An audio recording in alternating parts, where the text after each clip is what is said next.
that I think are obviously everyone has so many, there's just infinite opportunities from an event standpoint.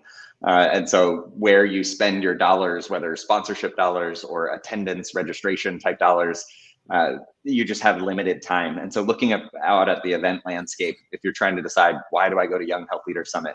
There's a few things that we do differently. And we joke Young Health Leader Summit could easily be called Healthcare Friends Fest.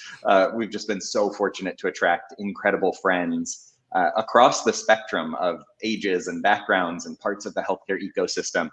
And so a couple of things right from the start, we start and end with impact. And so whatever city you attend the Young Health Leader Summit in, you're going to feel good that, hey, I made a difference in that city while I was there. I contributed, I learned some things from a sort of boots on the ground type impact of I was out in that local community and I was able to partner with different organizations and I was able to leave it better than I found it.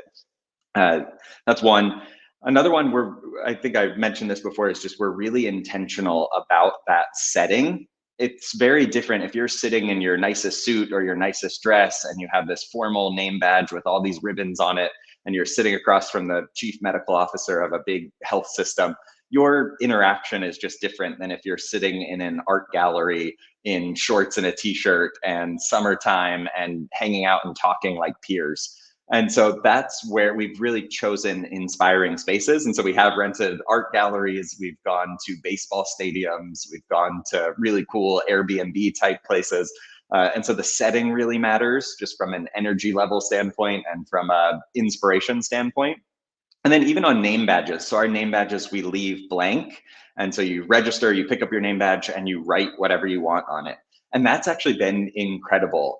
People will write oftentimes first name, sometimes first name, last name, organization, sometimes title. But very often we've also asked people to write sort of one thing you need from the conference or want to get out of it. And so we've had people write, my name's Melinda and I host a podcast. And so it was like, Melinda hosts a podcast, want guests.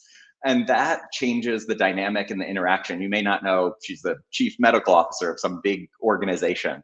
And so you treat her like a peer. You see, hey, you're looking for guests. I'd love to be a guest. Or, hey, I know these 3 people. And so just some of the intention that we've put behind how do you really create great friendships through an event. We have no booths. And so there's great sponsors. We've been so fortunate to attract incredible people, but they don't have sort of hallway booths or things. And so you really feel like, hey, I'm here, I'm committed to the people around me. We make plenty of time to get to know each other. We joke about the like awkward middle school dance. We actually lined up people one year on one. We just said, hey, everybody, we're going to split the room right here in this middle. Half of you go that